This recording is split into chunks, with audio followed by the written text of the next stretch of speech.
Well, welcome in everybody. The new patch notes dropped for the season 3, and it's actually crazy. There's actually a ton of different changes in here, way more than I would have thought. I'm really glad that I actually read through all this, so I'm only going to highlight the most important things, in my opinion. Link in the description to these full patch notes, but it's pretty crazy all the stuff that got changed from the PTR and things that are changing, moving, adding around, and all that good stuff. Let's go ahead and take a look. Everybody knows February 16th is when the ladder is going to launch, and it goes into a bunch of other stuff. And you see a list here: Sunder Charms, there's changes to announce, the new Rune Words, Terror Zone new changes announced, and some quality of life stuff. So ladder season 3, we're going to keep going down. As for the first thing to note, here are the times based upon North America. They got different time zones, so check where yours is at. Go ahead and see what time it's going to launch for you on the 16th. As we keep scrolling down here, just give a note real quick about make sure you don't lose your stuff at the end of the season. Most people know about that already from the other seasons, but we're going to keep scrolling down here, and we're looking at changes to the new rune words. A lot of people weren't particularly happy, we'll call it, with the new rune words, so there were some changes. And if you remember what the other one looked like right here in the middle on this picture, there is actually a change to that rune word if you don't see it already. We're going to keep scrolling down here. First one we're going to look at is Bulwark, which is right here. Nothing was changed on that one. That's the one that most people said you could use it kind of as a budget option, playing through a little bit. So they went ahead and left that one where it is. Cure here. Look at the red. The red is what got changed. They actually added a level 1 cleansing aura to it, and they did drop the poison length from 75% reduced to 50% reduced. That's fine. It's kind of whatever. This cleansing aura will shorten the curse duration along with poison duration.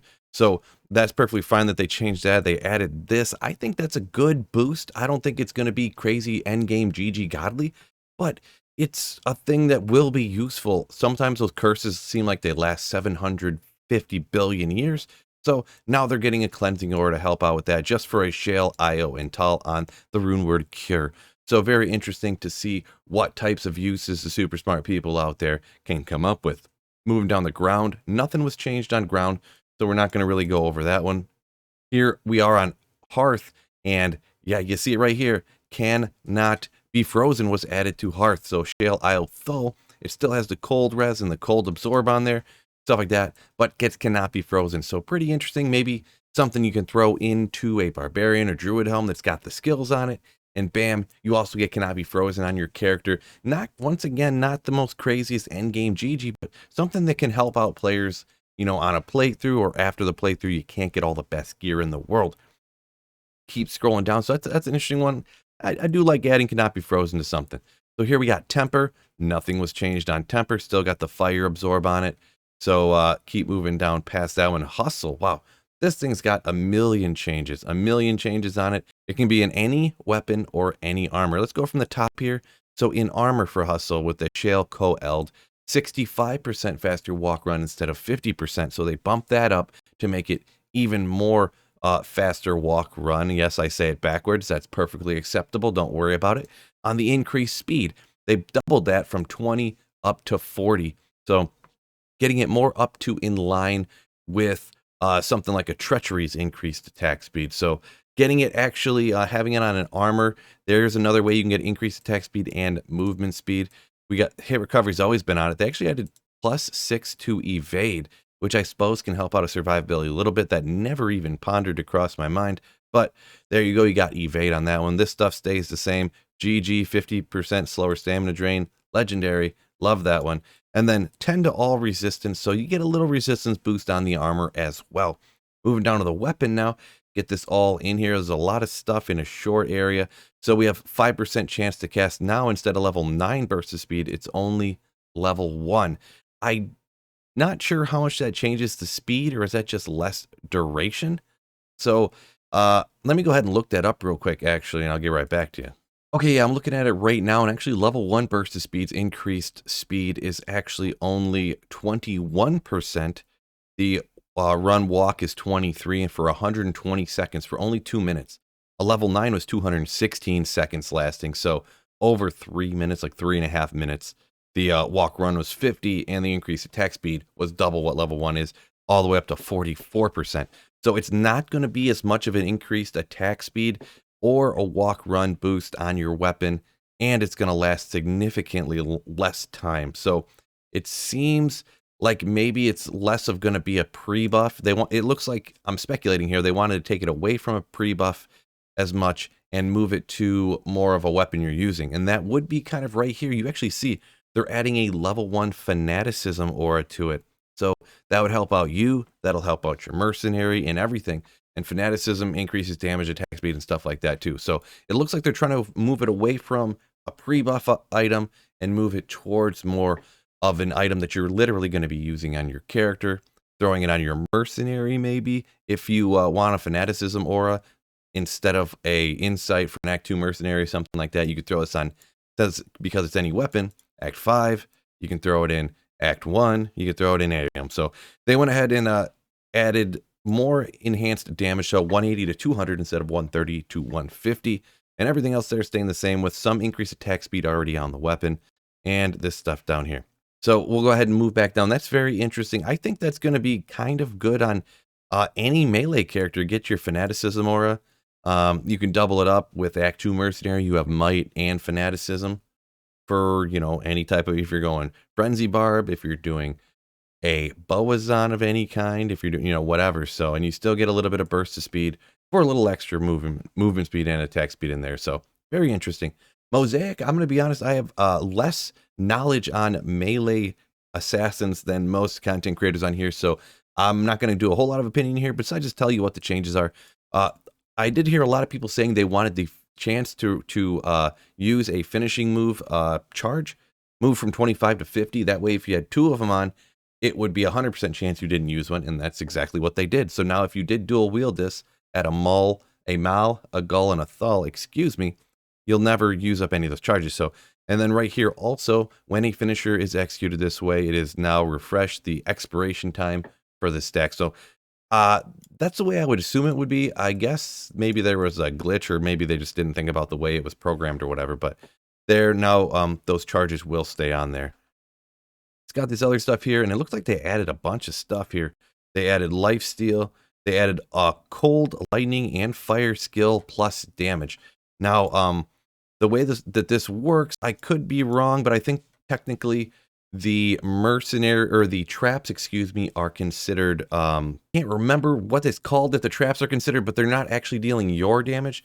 They're like a mercenary or whatever. So this plus damage, similar to how minus lightning damage on like a Griffin's doesn't apply to your traps, I don't think this plus damage would apply to your traps. So it would specifically help out, you know, for these finisher moves for the assassin, so it wouldn't help out with the trap stuff. You couldn't find a 3 to traps claw, 3 to lightning traps, and then get plus lightning damage. I'm pretty sure, correct me in the comments if I'm wrong.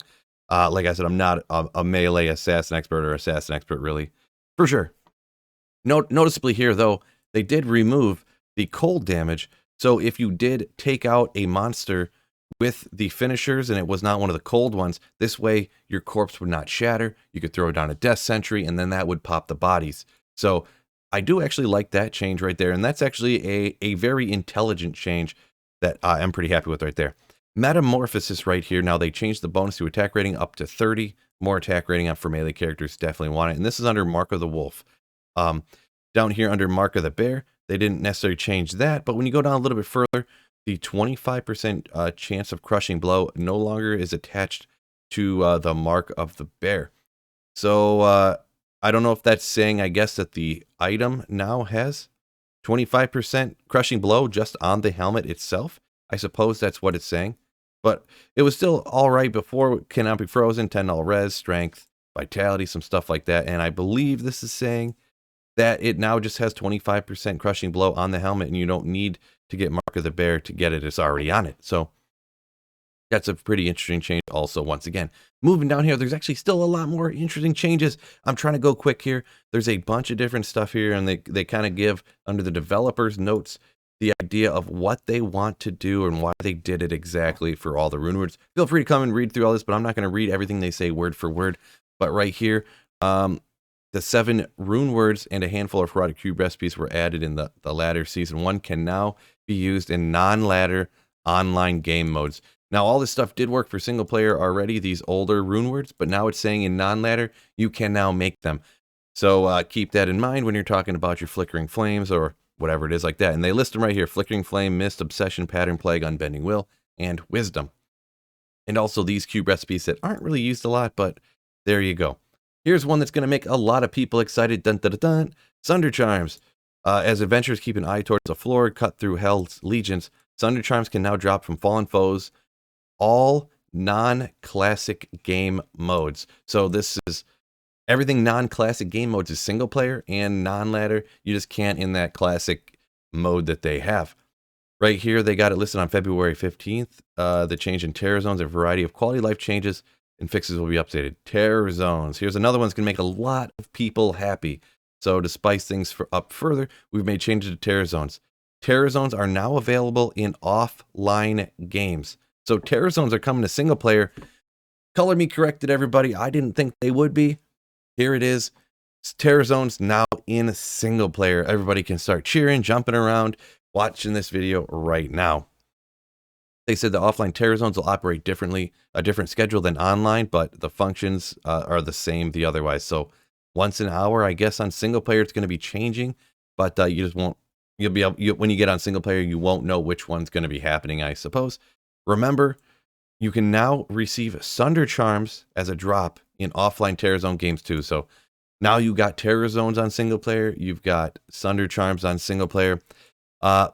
Just my personal preference, I do not like either one of those, so that's disappointing to me. It's going to make the game worse for me to play.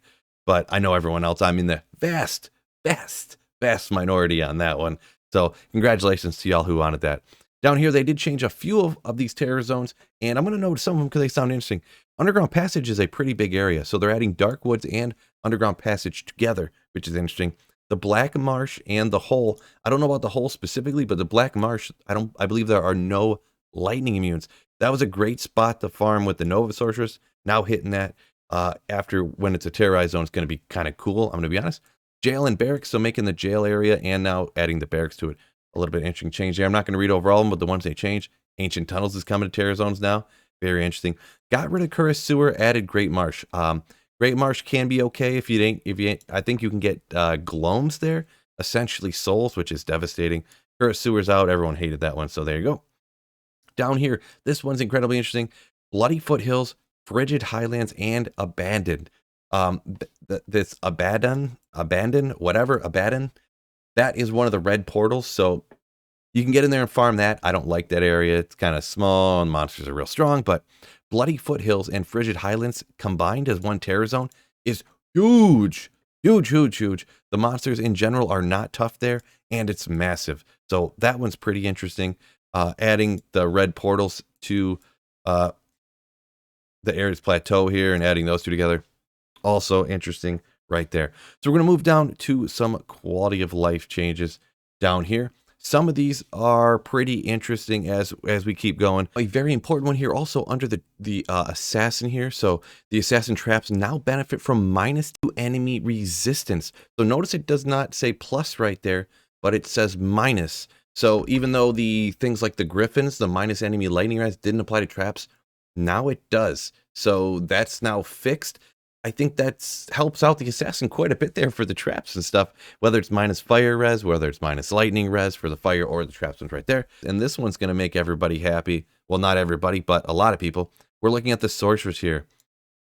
Cold Mastery now applies at 1/5 efficiency after an immunity is broken. So no more is the Blizzard Sorceress going to just have 1 point in the Blizzard and then the Sunder Charm and boom, every monster just melts. The Sunder Charm, after breaking it, the Cold Mastery is going to work the same way that everything else does in the game now, instead of just being its own thing that just destroys the game. So we wanted to bring Cold Mastery in line with all other skills-based elements resistance, reducing effects for increased consistency. Very good change there. That was a disaster in Season 1, I'll be honest. So I'm glad that they fixed that. Here's actually one that they fixed that I wish they didn't. They fixed it because it was a bug, but I think it was actually a good change, one of those situations. But for the Druid, they fixed an underlying issue that caused the Druid Shockwave skill to do an unintended amount of damage. It actually did double the amount of damage it was supposed to, I believe, and that made it actually usable. But they actually got rid of that, unfortunately, because it was barely usable with double damage. Now it's going back to being 100% unusable. I would be perfectly fine Just, okay, don't call it a bug and just say you did it on purpose, okay? That's what I'm going with here. But here's where they explain that part right there. Moving down to the Terror Zone part, I got warned about this a lot. I didn't play a lot of Terror Zones, but they fixed it where the treasure classes for certain super uniques and bosses got changed. And now every once in a while, if you will say things like quest bugging and Darl on accident, or if you did it nowadays, it would actually hurt the type of treasure you could find from Andariel. That's got fixed now, so you don't have to worry about that anymore. And as we keep going down here, there's a lot of other stuff, controllers, general, a lot of that stuff, some stuff with modding, helping out some people that do mods on here. So that's pretty interesting. And that is the end of the article. A ton of stuff in here that I'm surprised, but there it is. Just a million different things. Let me know what your favorite changes down in the comments, fellas. This is going to be very interesting, very exciting. Season 3 here for Diablo 2 Resurrected. Peace out, fellas, and don't forget, keep slaying.